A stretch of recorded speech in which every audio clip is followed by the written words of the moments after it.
नमस्कार, देवश्री किचन मध्ये आपल्या सर्वांचं स्वागत आहे। मकर संक्रांत आलेली आहे। प्रथम तुम्हा सर्वांना मकर संक्रांतीच्या खूप खूप शुभेच्छा। आज आपण मकर संक्रांत निमित्त तिळगुळाची वडी कशी बनवायची ते पाहणार आहे। आज मी तुम्हाला एकदम परफेक्ट रेसिपी दाखवलेली आहे। वाटीचं प्रमाण आणि वजनी प्रमाण सुद्धा दाखवलेलं आहे, त्यामुळे तुमची वडी अजिबात फसणार नाही, एकदम परफेक्ट वडी होईल। या अगोदर मी तुम्हाला तिळाचे लाडू कसे बनवायचे ते दाखवलेलं आहे, त्याची रेसिपी लिंक मी खाली डिस्क्रिप्शन बॉक्स मध्ये दिलेली आहे, तुम्ही नक्की पाहू शकता। अगदी अचूक प्रमाण घेऊन आज सुद्धा मी एकदम परफेक्ट ही तिळगुळाची वडी कशी तयार करायची ते दाखवलेलं आहे। एकदम सोपी रेसिपी आहे। अगदी 15 ते 20 मिनिटात ही रेसिपी तुम्ही बनवू शकता। ही वडी तुम्ही तयार करू शकता। या मकर संक्रांतीला तुम्ही नक्की करून पहा, तुम्हाला सुद्धा नक्कीच आवडेल। परत एकदा तुम्हा सर्वांना मकर संक्रांतीच्या खूप खूप शुभेच्छा। ही रेसिपी तुम्हाला कशी वाटली कमेंट करून मला नक्की सांगा। या रेसिपीला लाईक करा, शेअर करा। त्याचबरोबर तुम्हाला जर माझ्या रेसिपी आवडत असतील तर माझ्या चॅनलला सबस्क्राइब करायला विसरू नका। त्याचबरोबर तुम्ही इंस्टाग्राम वरती असाल तर इंस्टाग्राम वरती मला फॉलो करा। इंस्टाग्रामची लिंक ही मी खाली डिस्क्रिप्शन बॉक्स मध्ये दिलेली आहे, तुम्ही नक्की पाहू शकता। चला तर मग रेसिपीला सुरुवात करूया।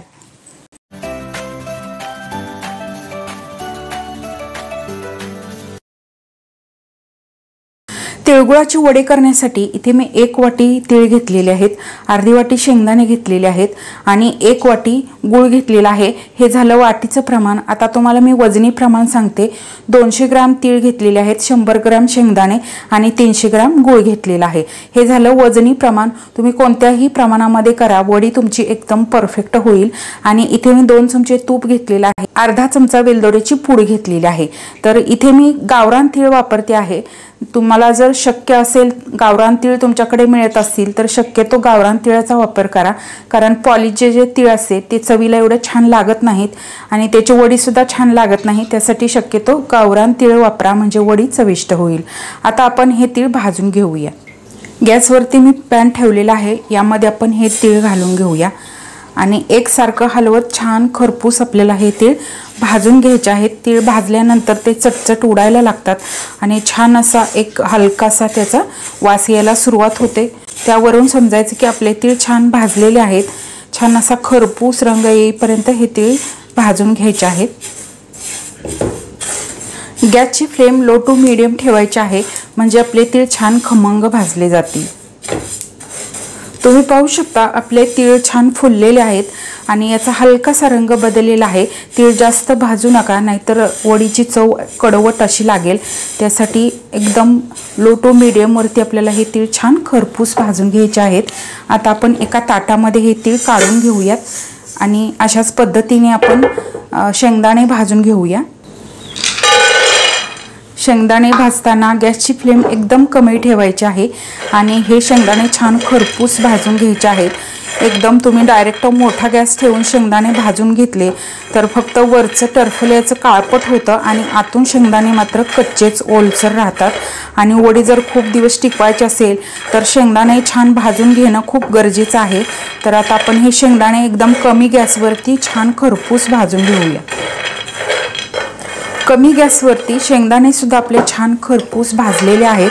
आपण हेही एका ताटामध्ये काढून घेऊया आणि शेंगदाणे पूर्ण थंड करून घ्यायचे आहेत। नंतर याची वरची टरफल काढून हे आपल्याला मिक्सरवरती बारीक करून घ्यायचं आहे। आपले शेंगदाणे आणि तीळ दोन्ही थंड झालं, शेंगदाण्याची टरफल काढून घेतलीत। तुम्हाला हवं असेल तर काढा, नाही तर तसेच शेंगदाणे घातले तरी चालेल। आता आपण हे शेंगदाणे थोडेसे बारीक करून घेऊया। मिक्सर बंद चालू करून थोडंसं जाडसर असं याचं कूट तयार करून घ्यायचं आहे। शेंगदाण्याचं कूट तयार झालं, तुम्ही पाहू शकताय। खूप असं चिकट किंवा तेल सुटलेलं असं कूट नाही, तर अगदी मोकळं आहे। बंद चालू असा मिक्सरवरती फिरवल्यानंतर हे अजिबात तेलकट होत नाही, तर अगदी मोकळं असं कूट तयार होतं। आता अशाच पद्धतीने आपण तीळ सुद्धा बारीक करून घेऊया। यातले थोडेसे तीळ आपण चमचाभर ठेवूया वरून घालण्यासाठी आणि तीळ सुद्धा आपल्याला मिक्सर बंद चालू करून बारीक करून घ्यायचे आहेत। इथे आपलं हे तिळाचं कूट सुद्धा तयार झालेलं आहे, तुम्ही पाहू शकताय। खूप तीळ सगळे बारीक झालेले नाही, तर अधूनमधून अख्खे तीळ सुद्धा राहिलेले आहेत आणि अशाच पद्धतीने आपल्याला हे कूट तयार करून घ्यायचं आहे। आता आपण एका भांड्यामध्ये हे दोन्ही काढून घेतलेलं आहे आणि हे आता आपण व्यवस्थित मिक्स करून घेऊया। आता आपण एका ताटाला तूप लावून घेऊया। ज्या ताटात किंवा ज्या ट्रेमध्ये तुम्ही वडी सेट करणार आहात त्या भांड्याला छान असं तुपाने ग्रीस करून घ्यायचं आहे। पूर्वतयारी तर आपली झाली। आता एका पॅन मध्ये 1 चमचाभर तूप घालून घेऊया। तूप छान वितळलं की यामध्ये गूळ घालून घेऊया। गूळ खिसून घ्या किंवा फोडून घ्या, तो पटकन विरघळला जातो। आता आपण हे व्यवस्थित मिक्स करून घेऊया। या तुपामध्ये थोडासा गूळ मिक्स झाला। आता आपण यामध्ये 1 चमचाभर पाणी घालूया। खूप नाही तर अगदी 1 चमचा फक्त आपल्याला यामध्ये पाणी घालायचं आहे। त्यामुळे पाक आपला छान परफेक्ट होतो, अजिबात पुढे जात नाही। त्यासाठी 1 चमचावर फक्त यामध्ये पाणी घालायचं आहे आणि आपल्याला या गुळाचा पाक करून घ्यायचा नाही, फक्त वितळवून घ्यायचा आहे। यातल्या ज्या गाठी आहेत त्या पूर्ण विरघळल्या पाहिजेत। गॅसची फ्लेम ही कमीच ठेवायची आहे। कमी गॅसवर आपल्याला हा गूळ विरघळवून घ्यायचा आहे। जर गॅस मोठा ठेवला, गुळातल्या गुठळ्या ज्या आहेत त्या तशाच राहतील आणि जो वितळलेला पाक आहे तो मात्र पुढे जाईल। त्यासाठी एकदम बारीक गॅसवरती आपल्याला हा गूळ वितळवून घ्यायचा आहे। आणि आता तुम्ही पाहू शकताय गूळ आपला छान विरघळलेला आहे। पूर्ण एकसंत असा गुळाचा पाक आपला तयार झालेला आहे। आता आपण यामध्ये वेलदोड्याची पूड घालून घेऊया। आता हे व्यवस्थित मिक्स करून घेऊया।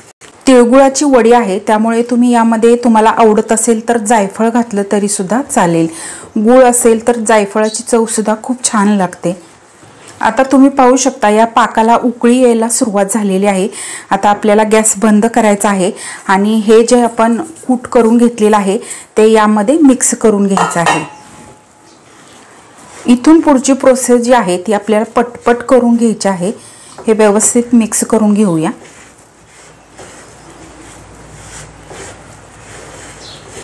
आता आपलं हे मिश्रण छान मिक्स झालेलं आहे। आता आपण तूप लावून घेतलेल्या ताटामध्ये हे घालून घेऊया।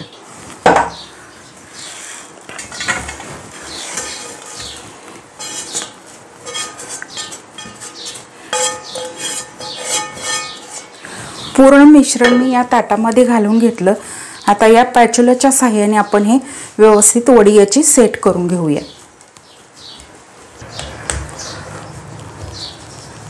चहू बाजूनी एकसारखं ही वडी छान आपली सेट झालेली आहे। तुम्ही पाहू शकता एखाद्या वाटीने सुद्धा तुम्ही हे छान प्लेन करून घेऊ शकता आणि वडी सेट करून घेऊ शकता।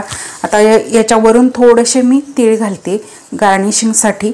तुम्ही या ठिकाणी खोबरं वापरू शकता किंवा कोणतेही ड्रायफ्रुट्स वापरले तरी सुद्धा चालतील।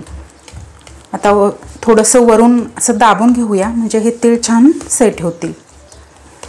आता इथे आपली ही वडीचं मिश्रण छान सेट झालेलं आहे। तुम्ही पाहू शकता वडी मी खूप पातळ लेयर केलेलं नाही, थोडासा अगदी जाड लेयर केलेला आहे। तर अशीच वडी छान दिसते आणि खायला सुद्धा एकदम खमंग आणि खुसखुशीत लागते।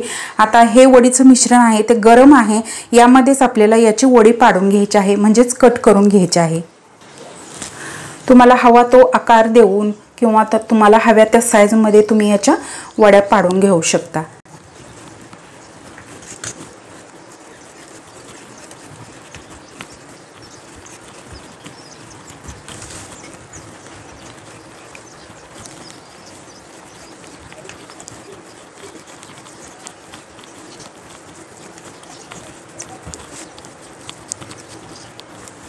इथे आपली वडी कट करून झालेली आहे। आता आपण सेट होण्यासाठी 1 तासभर हे ताट असंच ठेवूया। 1 तास झाला, हे ताट छान थंड झालेलं आहे। वडी आपली छान 1 तासामध्ये छान थंड होते। तर आता आपण ही वडी बाजूला काढून घेऊयात। तर तुम्ही पाहू शकता परत एकदा आपण ही जी वडी पाडून घेतली होती त्यामधूनच असं चाकू फिरवून घेतला की वडी अगदी सहज हलते आणि ती सहज बाजूला निघते। आता एका छोट्याशा चमच्याने ही काढून घेऊया। मस्त तुम्ही पाहू शकताय अगदी सहज आपली वडी मस्त अशी बाजूला निघालेली आहे आणि मस्त अशी खुसखुशीत झालेली आहे। तुम्ही पाहू शकता अगदी सहज ती बाजूला निघालेली आहे।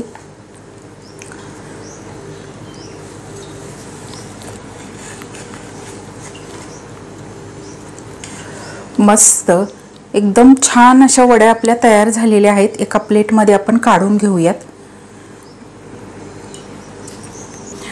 तोंडात घालताच विरघळणाऱ्या अशा आपल्या खुसखुशीत आणि खमंग तिळगुळाच्या वड्या तयार झालेल्या आहेत। तुम्ही पाहू शकता एकदम सुंदर अशा वड्या तयार झालेल्या आहेत। मी एक तुम्हाला तोडून दाखवते। एकदम खुसखुशीत झालेले आहेत, अजिबात कडक झालेले नाहीत, तर तोंडात घालताच विरघळतील अशा या आपल्या तिळगुळाच्या वड्या तयार झालेल्या आहेत। संक्रांत स्पेशल रेसिपी आहे, नक्की करून पहा, तुम्हाला सुद्धा नक्कीच आवडतील। ही रेसिपी तुम्हाला कशी वाटली कमेंट करून मला नक्की सांगा। या रेसिपीला लाईक करा, शेअर करा। त्याचबरोबर तुम्हाला जर माझ्या रेसिपी आवडत असतील तर माझ्या चॅनलला सबस्क्राईब करायला विसरू नका। त्याचबरोबर बेल आयकॉनवरती क्लिक करा, म्हणजे मी जेव्हा जेव्हा माझ्या रेसिपी अपलोड करेन तेव्हा सर्वात आधी त्याचे नोटिफिकेशन तुम्हाला मिळेल आणि माझ्या प्रत्येक नवीन आणि पारंपरिक पद्धतीच्या रेसिपी तुम्हाला पाहता येतील। धन्यवाद।